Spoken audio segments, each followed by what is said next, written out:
ನಮಸ್ಕಾರ ವೀಕ್ಷಕರೇ, freedom TV ನ್ಯೂಸ್ಗೆ ಸ್ವಾಗತ. ನಾನು ಅಶ್ವಥ್. ವೀಕ್ಷಕರೇ, ಬಿಜೆಪಿ ಹಾಗೂ ಜೆಡಿಎಸ್ ಮೈತ್ರಿ ಮಾಡಿಕೊಂಡಿರುವಂಥದ್ದು ಎಲ್ಲರೂ ಕೂಡ ಗೊತ್ತಿರುವಂತಹ ವಿಚಾರ. ಮೈತ್ರಿ ಮಾಡಿಕೊಂಡ ನಂತರ ಬಿಜೆಪಿ ಹಾಗೂ ಜೆಡಿಎಸ್ ಯಾವ ರೀತಿಯಾಗಿ ಕಾಂಗ್ರೆಸ್ ಸರ್ಕಾರವನ್ನ ಕಟ್ಟಿ ಹಾಕುವಂತಹ ಒಂದು ಕೆಲಸವನ್ನ ಈ ಎರಡೂ ಪಕ್ಷಗಳು ಮಾಡ್ತಾ ಇದ್ದೇವೆ ಅನ್ನೋದು ಎಲ್ಲರೂ ಕೂಡ ಗೊತ್ತಿರುವಂತಹದ್ದು.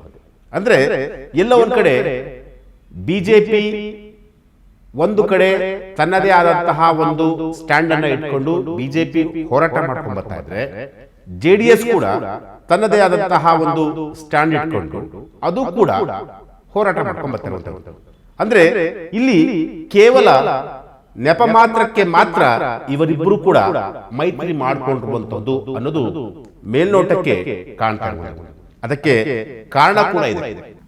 ಈಗಾಗಲೇ ನಿಖಿಲ್ ಕುಮಾರಸ್ವಾಮಿಯವರ ಅವರ ಸ್ಟೇಟ್ಮೆಂಟ್ಗಳು, ಜೊತೆಗೆ ಪ್ರೀತಮ್ ಗೌಡ ಅವರ ಸ್ಟೇಟ್ಮೆಂಟು, ಜೊತೆಗೆ ನಾರಾಯಣಗೌಡ ಮಾಜಿ ಸಚಿವರಾಗಿರುವಂತಹ ನಾರಾಯಣಗೌಡ ಇವರ ಸ್ಟೇಟ್ಮೆಂಟ್ಗಳನ್ನು ತುಂಬ ಸೂಕ್ಷ್ಮವಾಗಿ ಗಮನಿಸ್ತಾ ಹೋಗ್ತಾ ಇದ್ರೆ ಬಿ ಜೆ ಪಿ ಹಾಗೂ ಜೆ ಡಿ ಎಸ್ ಅಲ್ಲಿ ಹೊಂದಾಣಿಕೆ ಇಲ್ಲವೇ ಇಲ್ಲ ಅನ್ನೋದು ಮೇಲ್ನೋಟಕ್ಕೆ ಸ್ಪಷ್ಟವಾಗಿ ಗೋಚರಿಸ್ತಾ ಇರುವಂತಹದ್ದು. ಅಂದರೆ ಎಲ್ಲ ಒಂದು ಕಡೆ ಕೇಂದ್ರದಲ್ಲಿ ಮಂತ್ರಿ ಸ್ಥಾನದಲ್ಲಿ ಕುಮಾರಸ್ವಾಮಿಯವರು ಗಿಟ್ಟಿಸ್ಕೊಂಡಿರುವಂಥದ್ದು. ಮಂತ್ರಿ ಸ್ಥಾನವನ್ನು ಬಿ ಜೆ ಪಿ ಮೋದಿ ಅವರ ಸಚಿವ ಸಂಪುಟದಲ್ಲಿ ಕುಮಾರಸ್ವಾಮಿಯವರು ಮಂತ್ರಿ ಸ್ಥಾನವನ್ನು ಗಿಟ್ಟಿಸ್ಕೊಂಡಿದ್ದಾರೆ. ಅಂದರೆ ರಾಜ್ಯದಲ್ಲಿ ಕುಮಾರಸ್ವಾಮಿಯವರ ಅನುಪಸ್ಥಿತಿ ಎದ್ದು ಕಾಣ್ತಾ ಇರುವಂಥದ್ದು. ಒಂದು ವೇಳೆ ರಾಜ್ಯದಲ್ಲಿ J D S B J P ಮೈತ್ರಿ ಆದಂತಹ ಸಂದರ್ಭದಲ್ಲಿ ರಾಜ್ಯದಲ್ಲಿ ಕುಮಾರಸ್ವಾಮಿಯವರು ಏನಾದರೂ ಇದ್ದಿದ್ದರೆ ಇಂತಹ ವಿಚಾರಗಳಿಗೆ ಖಂಡಿತವಾಗಲೂ ಆಸ್ಪದ ಕೊಡ್ತಾ ಇರಲಿಲ್ಲ. ಆದರೆ ಇಲ್ಲಿ ಜೆ ಡಿ ಎಸ್ ಅಲ್ಲಿ ಒಬ್ಬ ಸರಿಯಾದಂತಹ ಒಬ್ಬ ನಾಯಕ ಇಲ್ಲ. ದೇವೇಗೌಡರಿಗೆ ವಯಸ್ಸಾಗಿರುವಂತಹದ್ದು, ನಿಖಿಲ್ ಕುಮಾರಸ್ವಾಮಿಯವರು ಅವ್ರದ್ದೇ ಆದಂತಹ ಒಂದು ಯುವ ಪಡೆಯನ್ನು ಕಟ್ಟಿಕೊಂಡು ಇಡೀ ರಾಜ್ಯಾದ್ಯಂತ ಪ್ರವಾಸವನ್ನು ಕೂಡ ಮಾಡ್ತಿರುವಂಥದ್ದು. ಇನ್ನು ಉಳಿದಂತಹ ನಾಯಕರು ಅವರು ಅವರ ಕ್ಷೇತ್ರಕ್ಕೆ ಮಾತ್ರ ಸೀಮಿತ ಆಗಿರುವಂಥದ್ದು.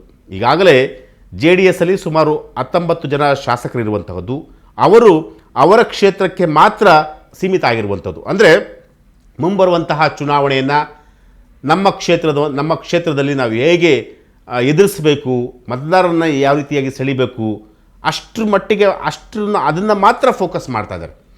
ಆದರೆ ಪಕ್ಷದ ವಿಚಾರಕ್ಕೆ ಬಂದರೆ ಪಕ್ಷವನ್ನು ಕೆಳ ಹಂತದಿಂದ ಕಟ್ಟಬೇಕು ಅಂತಂತೇಳಿ ಯಾವೊಬ್ಬ ಜೆ ಡಿ ಎಸ್ನ ನಾಯಕರು ಕೂಡ ತಲೆ ಕೆಡಿಸ್ಕೊತಾ ಇಲ್ಲ. ಆದರೆ ಕುಮಾರಸ್ವಾಮಿಯವರು ಮಾತ್ರ ಸೆಂಟ್ರಲಲ್ಲಿ ಆರಾಮಾಗಿದ್ದಾರೆ. ಅಂದರೆ ಆರಾಮಾಗಿದ್ದಾರೆ ಅಂತಂದರೆ ಅವರು ಅವ್ರದ್ದೇ ಆದಂತಹ ಒಂದು ಖಾತೆಯ ಜವಾಬ್ದಾರಿಯನ್ನು ನಿರ್ವಹಿಸ್ತಾ ಇದ್ದಾರೆ. ಆರಾಮಾಗಿದ್ದಾರೆ ಅಂತೇಳಿ ಅವರೇನು ಎ ಸಿ ಕಾರಲ್ಲಿ ಕೂತ್ಕೊಂಡು ಅಥವಾ ಮನೇಲಿ ಕೂತ್ಕೊಂಡು ಆರಾಮಾಗೇನಿಲ್ಲ, ಅವ್ರ ಕೆಲಸ ಅವ್ರು ಮಾಡ್ತಿದ್ದಾರೆ. ಬಟ್ ಆದರೆ ಇಲ್ಲಿ ಏನಾಗ್ತಿದೆ ಅಂತಂದರೆ ಜೆ ಡಿ ಎಸ್ಸು ಹಾಗೂ ಬಿ ಜೆ ಪಿ ಏನು ಮೈತ್ರಿ ಒಂದು ವಿಚಾರ ಬರೋದಾದರೆ ಇಲ್ಲಿ ಯಾವುದೂ ಕೂಡ ಸರಿ ಇಲ್ಲ ಅಂತ ಹೇಳ್ಬೋದು.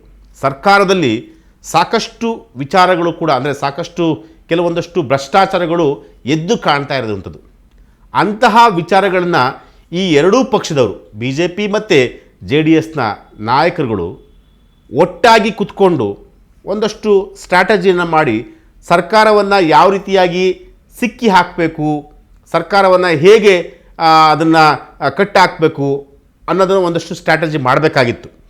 ಆದರೆ ಇಲ್ಲಿನ ಸ್ಥಳೀಯ ನಾಯಕರು, ಜೆ ಡಿ ಎಸ್ ಮತ್ತು ಬಿ ಜೆ ಪಿಯ ಸ್ಥಳೀಯ ನಾಯಕರು ಅಷ್ಟಾಗಿ ಫೋಕಸ್ ಮಾಡ್ತಿಲ್ಲ. ಸದ್ಯಕ್ಕೆ ಈಗ ಏನಪ್ಪ ಅಂತಂದರೆ ಬಿ ಜೆ ಪಿ ಮತ್ತು ಹಾಗೂ ಜೆ ಡಿ ಎಸ್ ಈ ಒಂದು ಮೈತ್ರಿ ಇದೆಯಲ್ಲ, ಮೈತ್ರಿ ವಿಚಾರದೇ ಒಂದು ದೊಡ್ಡ ಗೊಂದಲ ಆಗಿರುವಂತಹದ್ದು.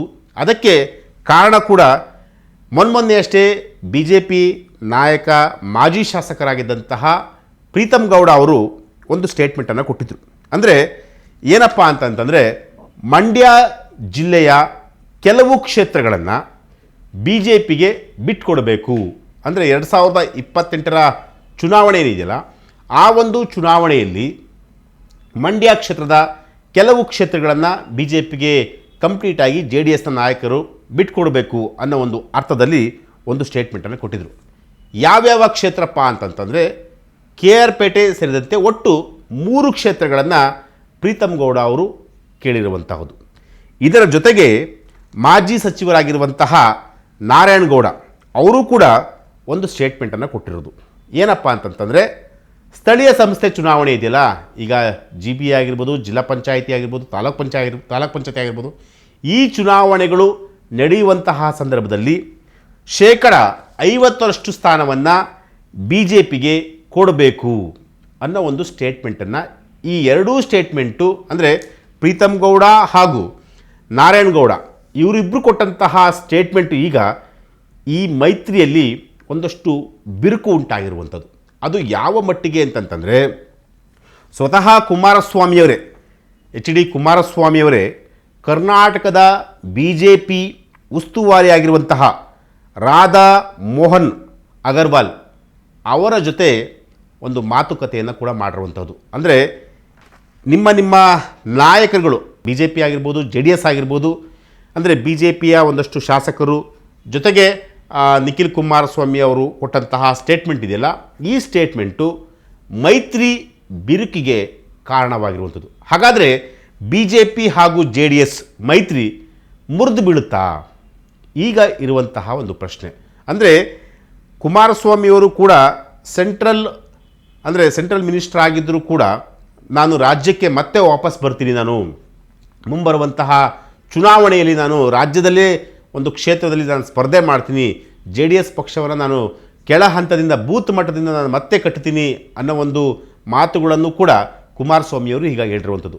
ಕುಮಾರಸ್ವಾಮಿಯವರ ಹೇಳಿಕೆಗಳು ಜೊತೆಗೆ ನಿಖಿಲ್ ಕುಮಾರಸ್ವಾಮಿಯವರ ಹೇಳಿಕೆ, ಈ ಎಲ್ಲ ಹೇಳಿಕೆಗಳನ್ನು ನೋಡ್ತಾ ಇದ್ದರೆ ಎಲ್ಲೋ ಒಂದು ಕಡೆ ಈ ಒಂದು ಮೈತ್ರಿ ಒಂದು ಏನಿದೆಯಲ್ಲ, ಬಿ ಜೆ ಪಿ ಮತ್ತು JDS ಮೈತ್ರಿ ಏನಿದೆಯಲ್ಲ, ಆ ಒಂದು ಮೈತ್ರಿ ಮುಂದುವರಿಯುತ್ತಾ ಅಥವಾ ಇಲ್ಲಿಗೆ ಸ್ಟಾಪ್ ಆಗುತ್ತಾ, ಮುಂಬರುವಂತಹ ಚುನಾವಣೆಯಲ್ಲಿ 2028ಕ್ಕೆ ಈ ಒಂದು ಮೈತ್ರಿ ಮುಂದುವರಿಯುತ್ತಾ ಇಲ್ವಾ ಅನ್ನೋದು ಕೂಡ ಈಗ ಎದ್ದಿರುವಂತಹ ಪ್ರಶ್ನೆ.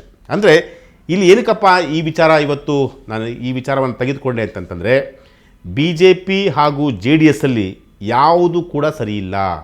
ಅಂದರೆ ಅವರಿಗೆ ಇಷ್ಟ ಬಂದಂತೆ ಅವರು ಸ್ಟೇಟ್ಮೆಂಟನ್ನು ಕೊಡ್ತಾ ಇದ್ದಾರೆ, ಇವರಿಗೆ ಇಷ್ಟ ಬಂದಂತೆ ಇವರು ಸ್ಟೇಟ್ಮೆಂಟನ್ನು ಕೊಡ್ತಾ ಇದ್ದಾರೆ.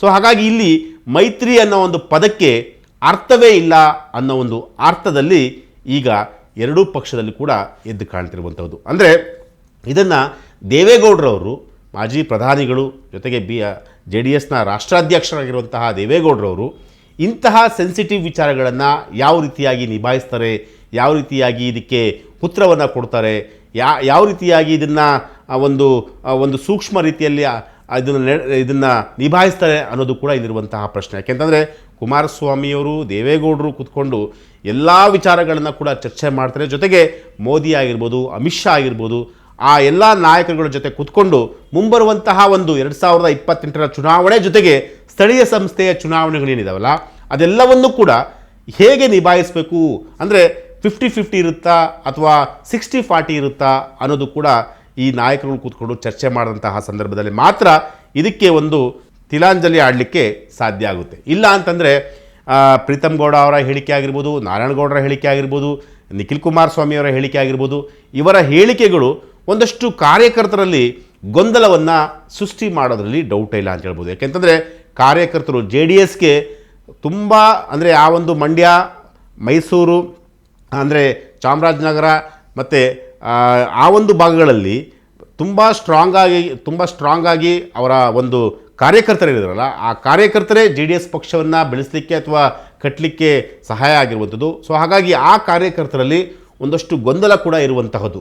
ಸೊ ಹಾಗಾಗಿ ಈ ಗೊಂದಲಕ್ಕೆ ತೆರೆ ಎಳಿಬೇಕು ಅಂತಂತಂದರೆ ಸ್ವತಃ ಕುಮಾರಸ್ವಾಮಿಯವರೇ ಈ ಒಂದು ಗೊಂದಲಕ್ಕೆ ನಾಂದಿ ಹಾಡಬೇಕಾಗುತ್ತೆ. ಎಸ್, ಇದು ಇವತ್ತಿನ ಒಂದು ವಿಚಾರ. ನಾಳೆ ಮತ್ತೊಂದು ವಿಚಾರದೊಂದಿಗೆ ನಾನು ನಿಮ್ಮನ್ನು ಭೇಟಿಯಾಗ್ತೀನಿ. ನಿರಂತರ ಸುದ್ದಿಗಾಗಿ ನೋಡ್ತಾರಿ ಫ್ರೀಡಮ್ ಟಿವಿ ನ್ಯೂಸ್. ಕ್ಷಣ ಕ್ಷಣದ ಸುದ್ದಿಗಳಿಗಾಗಿ ಫ್ರೀಡಮ್ ಟಿವಿ ಸಬ್ಸ್ಕ್ರೈಬ್ ಮಾಡಿ, ಲೈಕ್ ಮಾಡಿ ಹಾಗೂ ಫಾಲೋ ಮಾಡಿ. ಹೊಸ ಸುದ್ದಿಗಳ ನೋಟಿಫಿಕೇಶನ್ಗಾಗಿ ಬೆಲ್ ಐಕಾನ್ ಮೇಲೆ ಕ್ಲಿಕ್ ಮಾಡಿ.